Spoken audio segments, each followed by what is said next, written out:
Board को इतना ताकतवर बनाने में सबसे ज्यादा कांग्रेस का हाथ है। वोट बैंक की राजनीति और सत्ता में रहने की ताकत देश को कैसे बर्बाद कर सकती है, इसका उदाहरण वक्फ बोर्ड है।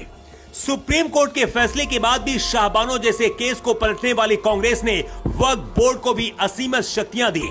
और जब मोदी सरकार इन शक्तियों को कम करना चाहती है तो इंडिया गठबंधन और कांग्रेस इसका विरोध करती है। लेकिन अब भारत में सनातन बोर्ड बनने की तैयारी शुरू हो गई है। ये कैसे हो रहा है, इसे समझिए। कथावाचक देवकीनंदन ठाकुर ने 16 नवंबर को दिल्ली चलो का ऐलान किया है। बागेश्वर बाबा ने भी इसका समर्थन किया। पंडित धीरेन्द्र शास्त्री पहले ही हिंदू देश बनाने की मांग करते रहे, लेकिन उससे पहले सनातन बोर्ड को बनाने की तैयारी अब शुरू हो गई है।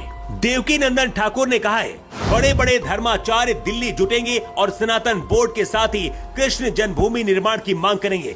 देवकीनंदन ठाकुर ने कहा कि अब देश में गजवाए हिंद नहीं, भगवाए हिंद की बात होगी और ये यात्रा सनातनियों को जगाने के लिए है।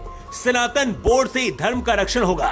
देवकीनंदन ठाकुर ने 16 नवंबर को दिल्ली में साधु संतों को एकजुट होने की अपील की है। देवकीनंदन ठाकुर के साथ साथ बागेश्वर धाम के पीठाधीश्वर पंडित धीरेन्द्र शास्त्री भी सनातन बोर्ड गठन की मांग कर चुके हैं। पंडित धीरेन्द्र कृष्ण शास्त्री अपने मंचों से सनातन हिंदू राष्ट्र की बात करते हैं। मतलब 16 नवंबर को दिल्ली में देश भर के साधु सन्यासी नजर आने वाले हैं। दिल्ली जाने का मतलब है कि मोदी कुछ न कुछ समाधान निकालेंगे।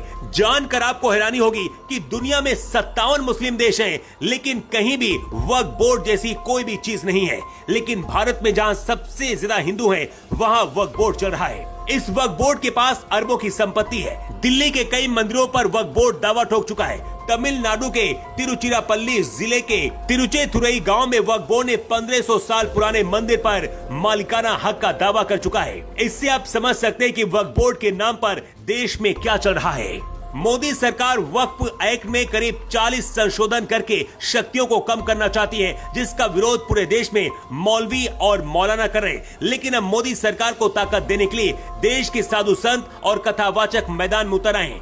हिंदू संगठन वक्फ बोर्ड की तरह अब सनातन बोर्ड की मांग कर रहे हैं और इसी मांग को पूरा करने के लिए देवकीनंदन ठाकुर हो या फिर बागेश्वर बाबा 16 नवंबर को दिल्ली कूच करने का ऐलान किया है।